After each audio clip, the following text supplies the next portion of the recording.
오늘은 씨름이란 제목으로 주일 오전 말씀을 전하겠습니다. 여러분 야곱을 아십니까? 야곱이란 인물. 야곱은 그 아브라함의 아들인 이삭의 쌍둥이 아들입니다. 쌍둥이 아들. 이 야곱의 쌍둥이 형은 에서죠. 혹시나 해서 제가 야곱을 여러분들에게 소개한 겁니다. 야곱이 이런 사람이구나. 혹시 모르는 분들도 있을 수 있으니까.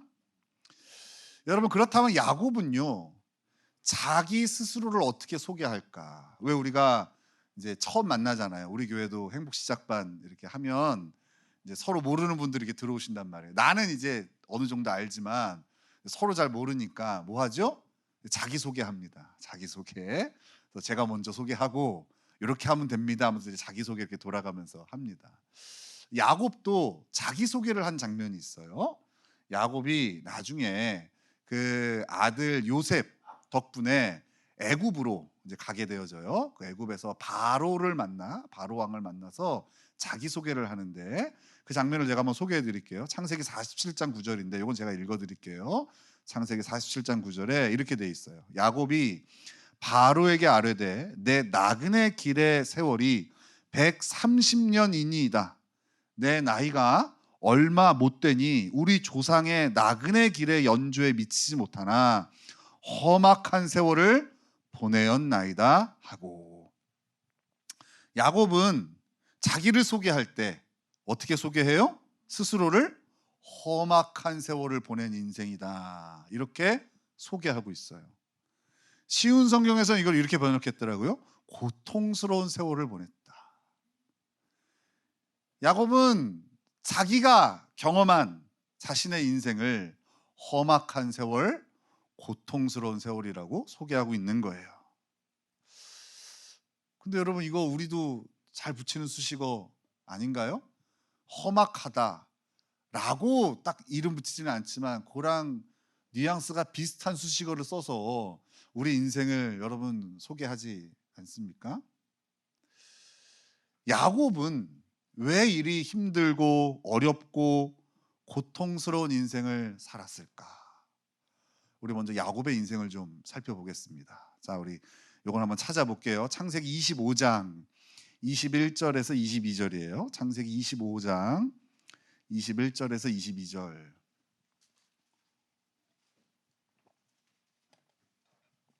창세기 25장 21절에서 22절 같이 읽겠습니다. 찾으신 분들 시작. 이삭이 그의 아내가 임신하지 못함으로 그를 위하여 여호와께 간구하매 여호와께서 그의 간구를 들으셨으므로 그의 아내 리브가가 임신하였더니 그 아들들이 그의 태 속에서 서로 싸우는지라. 그가 이르되 이럴 경우에는 내가 어찌할꼬 하고 가서 여호와께 묻자온대. 야곱은 엄마 리브가의 뱃속에 있을 때부터 형 에서와 싸웁니다. 그리고 태어나서도 그 형의 장자권을 빼앗기 위해서 자신의 방법으로 형과 씨름을 하죠. 배고픈 형에게 붉은 죽, 우리가 흔히 팥죽이라고 얘기하죠. 그 붉은 죽 한 그릇으로 장자의 명분을 빼앗은 사람이 야곱이에요. 그 후에 야곱은요, 아버지 이삭과 씨름합니다. 나이가 많아 눈이 어두운 아버지를 속여서 형이 받아야 될 장자권을 빼앗아 버린 거예요. 이로 인해서 형이 분노하게 되고 그 형에서는 야곱을 죽여버려야겠다는 마음까지도 갖게 됩니다. 이런 형의 살해 위협으로 야곱은 도망치게 되고 외삼촌 라반의 집으로 가게 됩니다. 야곱은 그곳에서 이번에는 외삼촌 라반과 피 튀기는 씨름을 합니다. 서로를 속고 속이며 20여 년 동안 씨름을 한 거예요. 야곱은 이렇게 평생 주위 사람들과 씨름했어요. 그리고 야곱은 그 씨름을 할 때마다 번번이 이겼습니다. 그런데 놀라운 것은 뭔지 압니까? 평생 사람들과 씨름하고 그 씨름에서 승리한 야곱인데요, 그의 인생이 어떻다고요? 험악하고 고통스러웠다. 심지어 야곱은요, 어느 누구에게도 환영받지 못하는 신세로 오늘 우리 앞에 서 있는 거예요. 오늘 본문에서도요, 그 형 에서는 400명을 거느리고 가나안 땅으로 돌아오는 이 야곱을 맞이하러 나아갑니다. 이 400명이라는 게 어떤 의미일까? 당시 도시 국가에는 군대들이 있었는데요, 한 도시 국가당 한 300명에서 400명 정도의 군대가 있었어요. 그러니까 지금 이 400명은 어떤 의미예요? 에서의 군대가 야곱을 맞으러 나오고 있는 거예요. 왜 에서는 군대를 거느리고 동생 야곱을 맞이하러 나올까요? 학자들의 의견은 둘로 나눠요. 하나는 동생을 공격하기 위한 거죠. 그죠? 야곱에게 에서가 당한 그 분을 생각하면 이거 때려 죽여도 시원치 않지 않을까요? 20년이란 세월이 흘렀지만 그 분노가 사그라들지 않는 거예요. 그래서 고향으로 돌아오는 야곱을 손봐주려고 지금 나아가고 있다라고 하는 학자들도 있는가 하면, 또 어떤 학자는 그래도 그 하나밖에 없는 혈육 내가 보호해줘야지라고 하면서 호위하러 나온다라고 하는 학자들도 있어요. 대부분의 학자들은 전자로 봐요. 에서가 야곱을 공격하러 오고 있다라고 봐요. 어찌되었건 중요한 건 야곱이 지금 어떻게 느끼고 있어요? 이걸 위협으로 느끼고 있어요. 형 에서의 손에 내가 죽임 당하겠구나, 지금 이런 위협으로 느끼고 있어요. 20년 동안 씨름했던 라반에게도 쫓겨나고, 그리고 형 에서에게도 야곱은 지금 환영받지 못하고 있는 거예요. 이것이 야곱의 인생이에요. 사람들과의 싸움에서, 사람들과의 씨름에서 항상 승리했지만 야곱은 항상 외면받고 불안하고 고통스러운 인생의 성적표를 받아들이고 있는 거예요. 오늘 본문에서도요, 야곱은 여전히 씨름을 하고 있습니다. 그런데요, 지금까지 그가 상대했던 상대와는 다른 상대와 씨름을 해요. 자, 그 장면을 한번 보겠습니다. 창세기 32장 22절에서 24절입니다. 창세기 32장 22에서 24절 같이 읽겠습니다. 시작.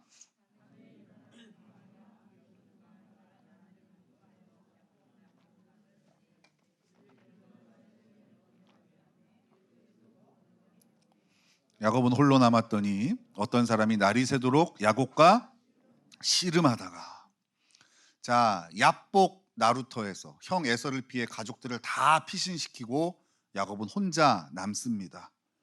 그 야복강에서 저는 작년에 호객꾼들과 씨름을 했거든요. 말 태워주는 거를 뭐 5달러 할 거냐 1달러 할 거냐 씨름을 했는데, 이 야곱은 어떤 사람과 날이 새도록 씨름을 해요. 이 야곱과 씨름한 상대가 누굴까요? 자, 우리 30절을 같이 읽겠습니다. 30절 시작. 그러므로 야곱이 그곳 이름을 브니엘이라 하였으니 그가 이르기를 내가 하나님과 대면하여 보았으나 내 생명이 보존되었다 함이더라. 야곱이 밤새 씨름한 후에 지금 고백한 거예요. 야곱은 자신이 누구와 씨름했다고 하고 있어요? 하나님과 씨름했다라고 얘기하고 있어요. 지금까지 사람들과 씨름하던 야곱이 하나님과 씨름하게 된 거예요. 오늘 이 장면이 야곱의 인생의 가장 중요한 전환점이 되고 있는 거예요. 평생 사람들과 씨름하고, 그리고 그 씨름에서 승리한 야곱에게 주어진 성적표는 험악한, 고통스러운 이런 성적표였다고요. 그러나 하나님과 씨름하게 되자 그는 지금까지와는 다른 성적표를 받게 됩니다. 그 성적표를 같이 보겠습니다. 28절이에요. 28절 같이 읽습니다. 시작. 그가 이르되 내 이름을 다시는 야곱이라 부를 것이 아니요 이스라엘이라 부를 것이니 이는 내가 하나님과 및 사람들과 겨루어 이겼음이니라. 여러분, 야곱이란 이름의 뜻은요, 그 형 에서의 발 뒤꿈치를 붙잡고 나왔다고 해서 붙잡는 자라는 의미도 있지만 속이는 자라는 뜻도 있어요. 형 에서가 동생한테 속고 나서 막 분노하면서 그러거든요. 저 야곱, 저 이름대로 저 속이는 자라고 이렇게 얘기합니다. 그러니까 야곱이라는 그 이름이 좀 부정적인 의미가 있어요. 그리고 이사야 41장 14절에서는 이렇게 표현되고 있어요. 지렁이 같은 너 야곱아 라고 표현을 해요.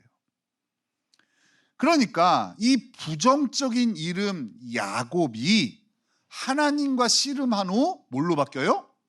이스라엘이라는 이름을 얻게 된 거예요. 하나님을 이긴 자, 하나님의 존귀한 자라는 의미가 그 안에 들어있어요. 그 의미도 귀하지만 여러분, 우리는 이스라엘이라는 이름의 의미를 잘 알죠. 하나님의 백성, 그 하나님의 나라 이스라엘의 이름이 야곱을 통해 시작된 거예요. 평생 사람들과 씨름했지만, 심지어 그 씨름에서 이겼지만, 고통스럽고 지렁이 같은 인생을 살았던 야곱이 하나님과 씨름한 후 하나님의 존귀한 사람이라는 변화된 인생을 살게 되는 거예요. 이 야곱의 인생을 통해서 우리 인생을 돌아봐야 됩니다. 우리 인생이 험악하고 고통스럽고 힘겨운 이유가 무엇일까요? 순간순간 최선을 다하고 심지어 좋은 결과를 얻는 것 같은데도 우리가 마주하는 인생은 왜 고통스러울까요? 우리도 야곱처럼 사람들과 씨름하는 인생을 살고 있어서는 아닐까요? 더 나은 인생을 살겠다고 어릴 때는 부모와 씨름하고, 성장해서는 배우자와 씨름하고, 나이 들어서는 자녀와 씨름하고 있는 것은 아닌가요? 하나님은 오늘 우리에게 우리 인생의 돌파구를 알려주시는 거예요. 사람들과의 씨름을 그치고 하나님과 씨름해야 된다는 거예요. 누구랑 씨름해야 된다고요? 맞아요. 그렇다면 이제 그 야곱이 하나님과 씨름한 장면을 좀 더 클로즈업해서 우리 좀 보겠습니다. 24절에서 28절입니다. 24절에서 28절 같이 읽겠습니다. 시작. 야곱은 홀로 남았더니 어떤 사람이 날이 새도록 야곱과 씨름하다가 자기가 야곱을 이기지 못함을 보고 그가 야곱의 허벅지 관절을 치매 야곱의 허벅지 관절이 그 사람과 씨름할 때에 어긋났더라. 그가 이르되 날이 새려하니 나로 가게 하라. 야곱이 이르되 당신이 내게 축복하지 아니하면 가게 하지 아니하겠나이다. 그 사람이 그에게 이르되 내 이름이 무엇이냐? 그가 이르되 야곱이니이다. 그가 이르되 내 이름을 다시는 야곱이라 부를 것이 아니요 이스라엘이라 부를 것이니 이는 네가 하나님과 및 사람들과 겨루어 이겼음이니라. 여러분, 이 장면을 보면 좀 고개를 갸웃거리게 하는 면이 있어요. 야곱이 하나님과의 씨름에서 이겼다는 거예요. 여러분, 이거 이상하지 않아요? 어떻게 하나님이 사람과의 씨름에서 지실 수 있단 말이에요. 그죠? 여러분, 성경에는 이제 이렇게 톡 튀는 장면들이 있어요. 창세기부터 요한계시록까지의 이야기와 다르게 톡 튀는 장면. 예를 들어서 하나님께서 삐지시는 장면이 있어요. 하나님 삐지신다고 상상을 못 하잖아요.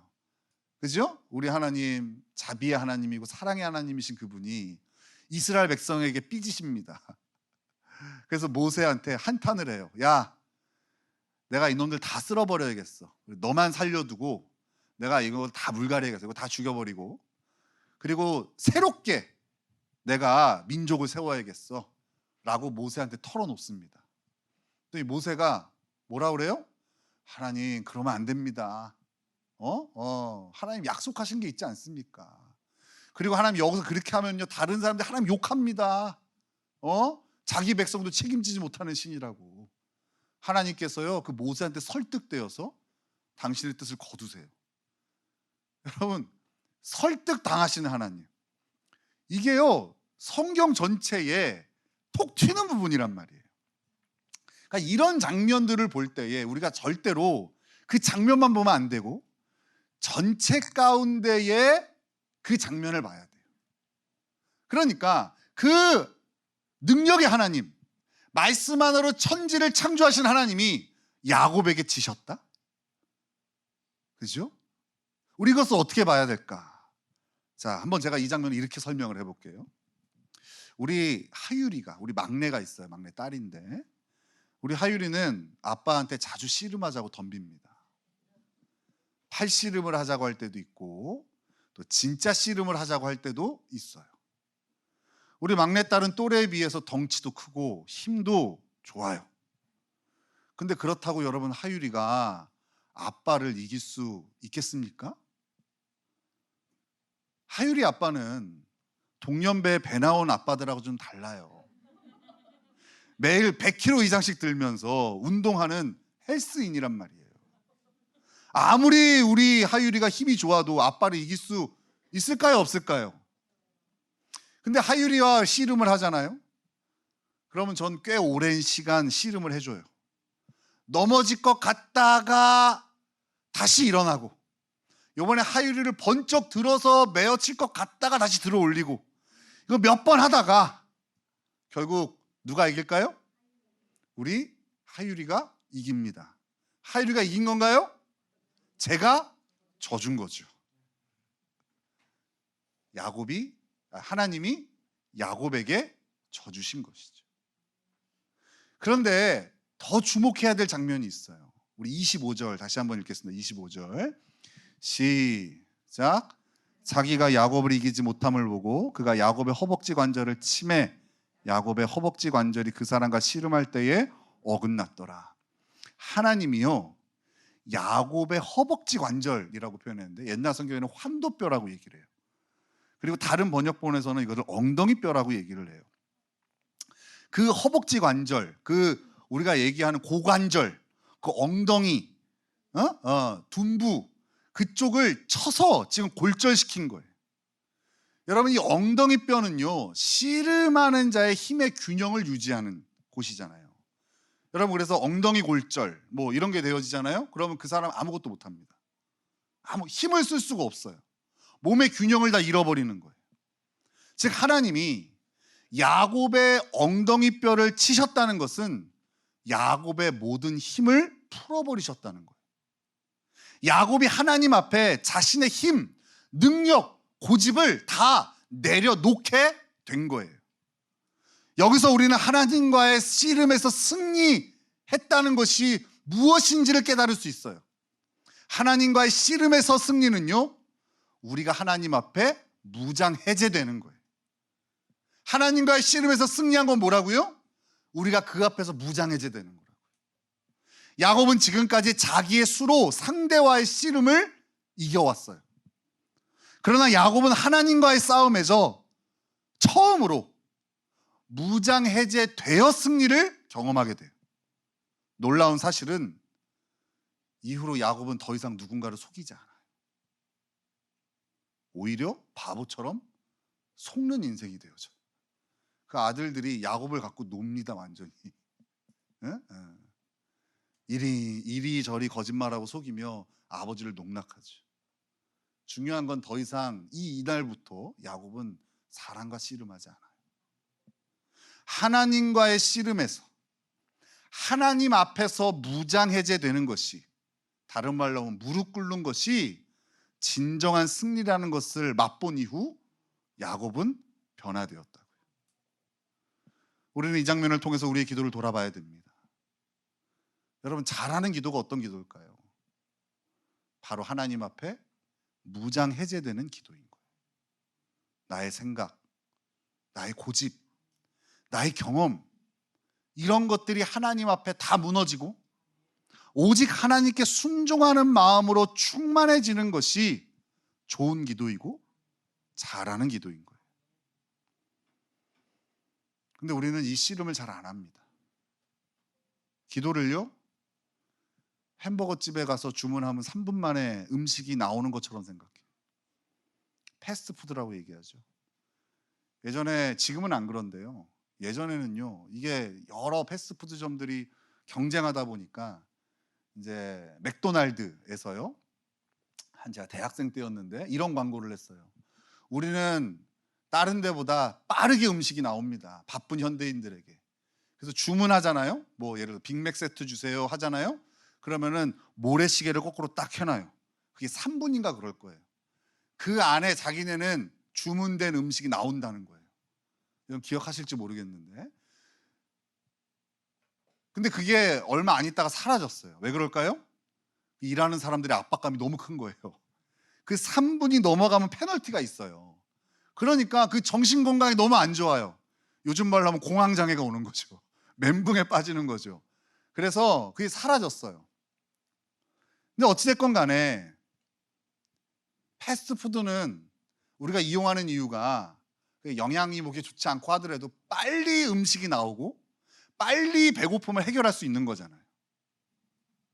우리가 햄버거 집에 가서 키오스크로 주문하듯이 기도하고 있는 거예요.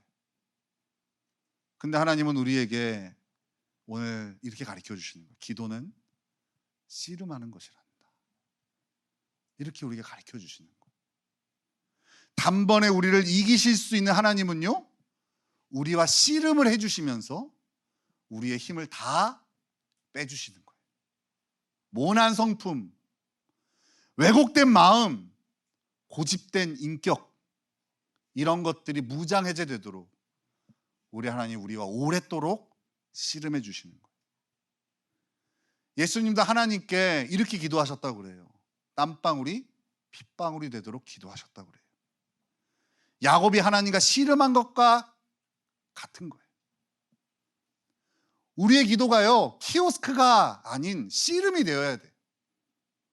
그래서 아무에게도 방해받지 않는 시간을 따로 떼어내어 기도해야 된다고 그렇게 가리키는 거예요. 우리 성도들도 기도한다고 얘기하죠. 근데 우리 성도들의 기도는 지하철역에 커피 자판기 같아요. 500원 넣고 밀크커피 누르면 30초 안에 나오잖아요. 그것도 못 기다려서 우리는 어떡하죠? 손을 넣고 기다리죠. 종이 그걸 붙잡고. 한국 사람만 그런데요. 우리의 기도가 그런 거예요. 하나님 이거 들어주세요. 예수님의 이름으로 기도합니다. 아멘. 이 기도했다는 거예요. 하나님 우리 아들 좀 고쳐주세요. 예수님의 이름으로 기도합니다. 아멘. 하나님 이 돈 좀 주세요. 예수님의 이름으로 기도합니다. 아멘. 물론 그것도 기도지만 씨름은 아니잖아요. 그 기도를 통하여 우리가 변화될까요? 그 기도를 통하여 우리가 하나님 앞에 부인될까요? 그 기도가 엉덩이 뼈가 부러지는 하나님 앞에 무릎 꿇는 기도가 될 수 있을까요? 기도하지 않는 그리스도인들을 보면 성품이 너무 괴팍해요. 인격이 전혀 성숙해지지 않는 거예요. 자기 고집도 강하고 상처도 잘 줘요. 그리고 자기밖에 몰라요. 그저 자기가 원하는 것을 이루어주시는 하나님만을 바라기 때문에 하나님이 자기 뜻대로 돼주시지 않으면 짜증내고 불평, 불만을 쉴 새 없이 퍼붓는 거예요. 기도는 자판기가 아니에요. 기도는 패스트푸드점의 키오스크나 커피 자판기 그런 게 아니라고요. 기도는 하나님 앞에 내가 무장해제 되는 시간이에요. 그래서 여러분 시간이 필요해요.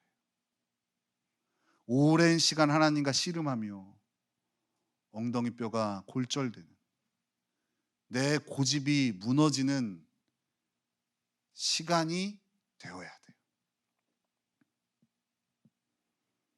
우리 성도들 중에는요, 기도하지 않으면서 그리스도를 닮아가고자 하는 이들이 꽤 있어요.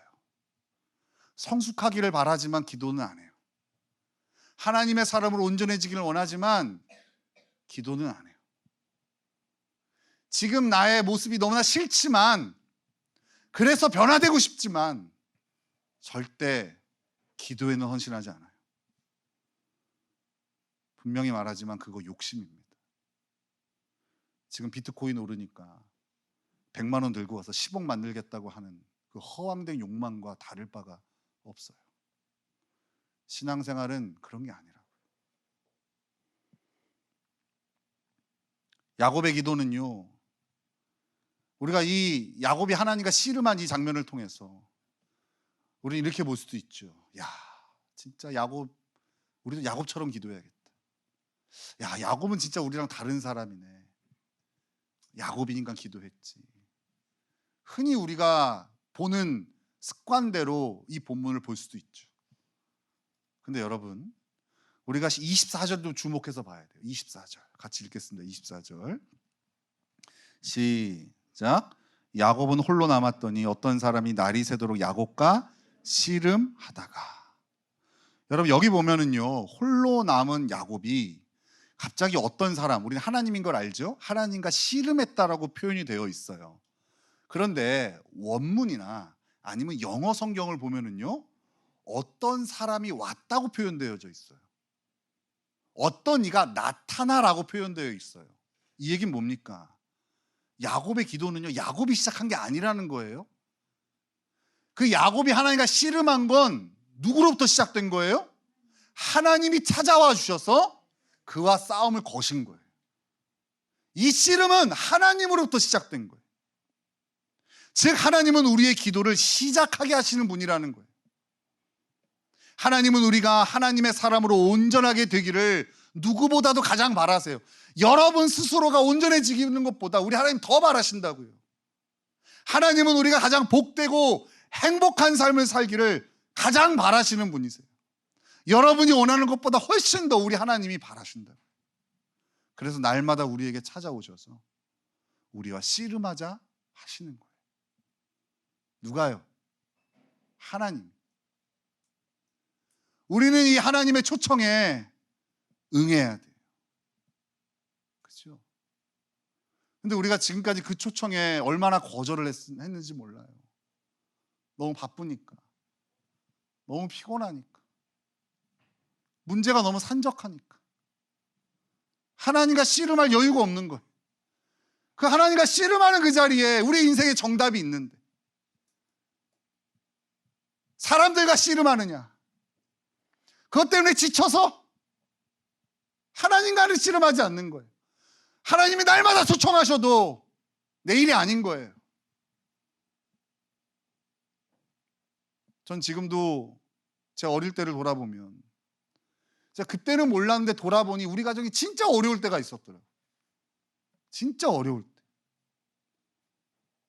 제가 사당동 살 때였는데 그때 제 나이가 뭐 4살, 5살이었던 것 같아요. 제가 그때 뭐 유치원 갈 때가 아니었으니까. 그때는 항상 그냥 뭐가 다 즐거웠었어요. 근데 돌아보니까 그때요, 참 이사도 많이 했고, 그리고 기억이 나요. 그 몇 번 이사할 때마다 막 니어꺼에 짐 싣고 갔던 것도 기억나고, 그리고 제가 살았던 집이요, 막 쥐가 나와가지고 우리 누나들하고 방에 숨어 있었던 기억도 나고. 제가 커서, 제가 마침 이 제자훈련을 받으러 갔던 데가 사당동이었거든요. 그래서 커서 가봤어요. 제가 이제 30대가 돼서 가봤는데 산동네.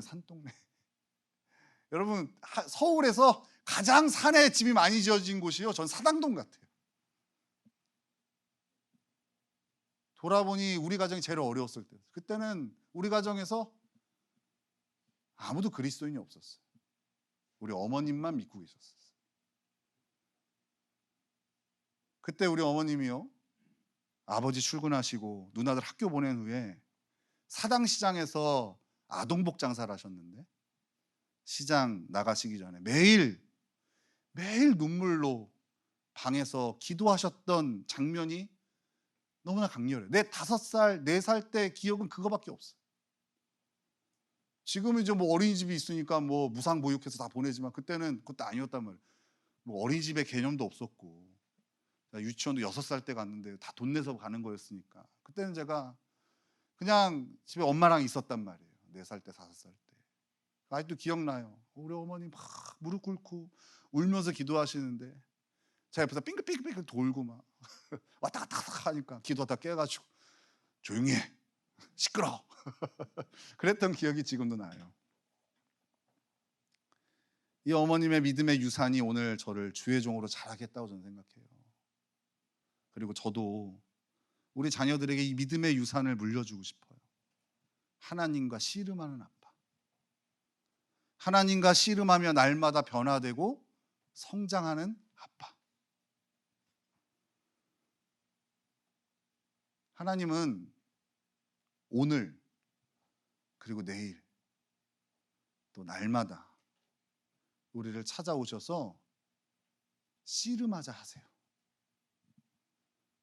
너 이제 사람들하고 씨름 좀 그만하고 나랑 씨름하자 하신다. 왜요? 우리 인생을 방해하려고 하시는 게 아니라 우리 인생의 역전 드라마를 쓰게 하시려고. 쓸데없는 데 힘 빼지 않고 하나님의 복된 인생으로 살게 하시고자 날마다 우리를 찾아와 주셔서 우리에게 손 내미신다. 나랑 씨름하자. 이제는 고만 좀 거절합시다. 응? 여러분이 지금보다 더 바빠져도 여러분 인생 달라지지 않아요. 여러분이 수많은 다른 사람들의 씨름으로 이겨도 여러분 인생 달라지지 않아요. 하나님과 씨름해야 인생이 달라져요. 저는 우리 교회 성도님들이 제가 소망하는 것처럼 여러분의 자녀들에게 그런 부모가 되었으면 좋겠어요.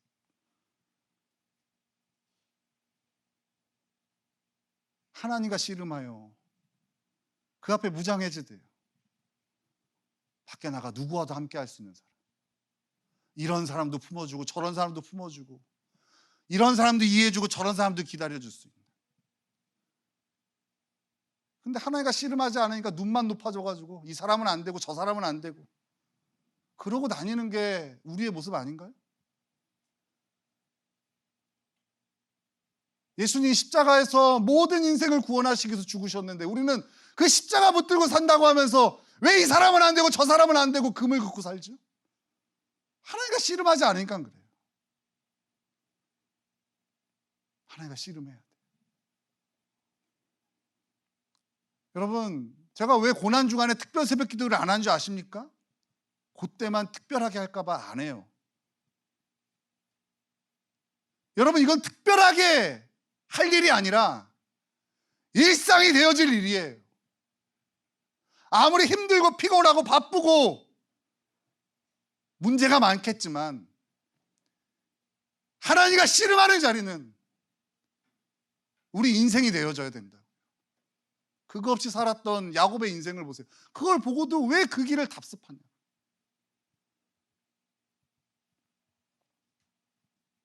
하나님은 오늘 이 미천한 종의 입술을 통하여 여러분들에게 다시 한번 초청하시는 거예요. 나랑 씨름하자. 그리고 이기는 기도를 하라고. 내가 너랑 씨름해 줄 테니까.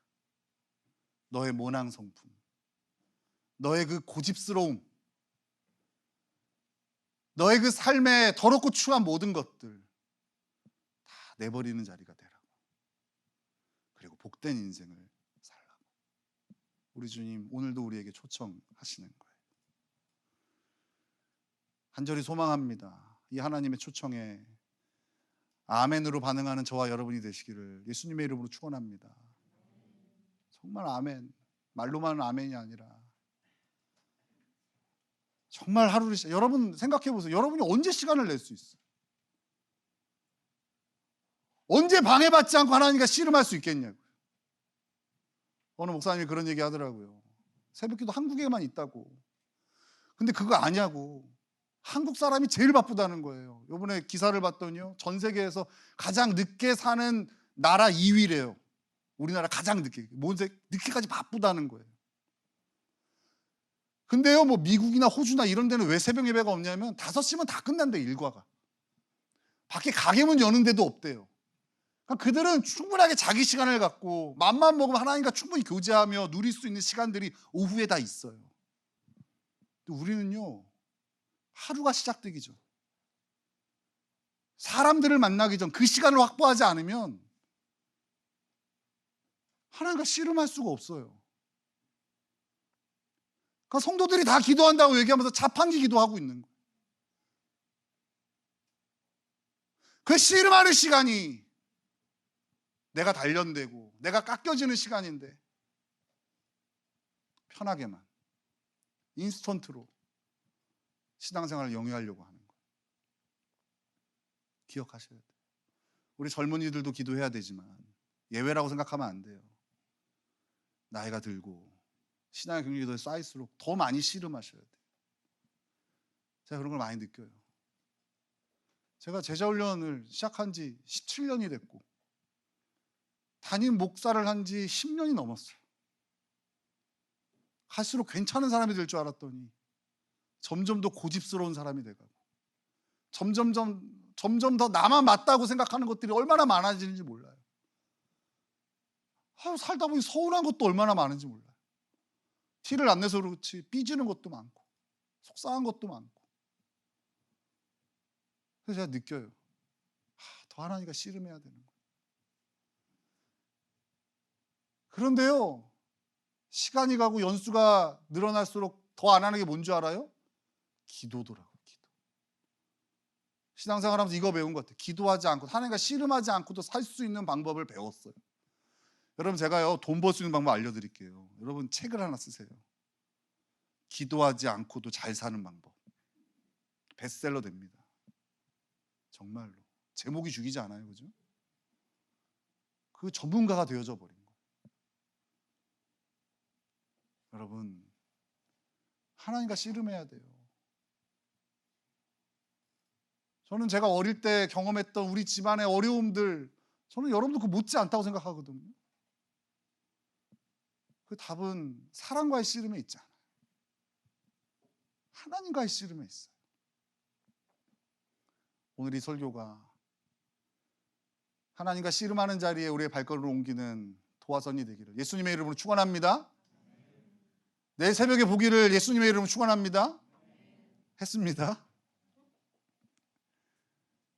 그렇게 이제 더 이상 사랑과의 싸움을 그치고 사랑과의 씨름을 그치고 하나님과 씨름하는 저와 여러분 되시기를 예수님의 이름으로 축원합니다.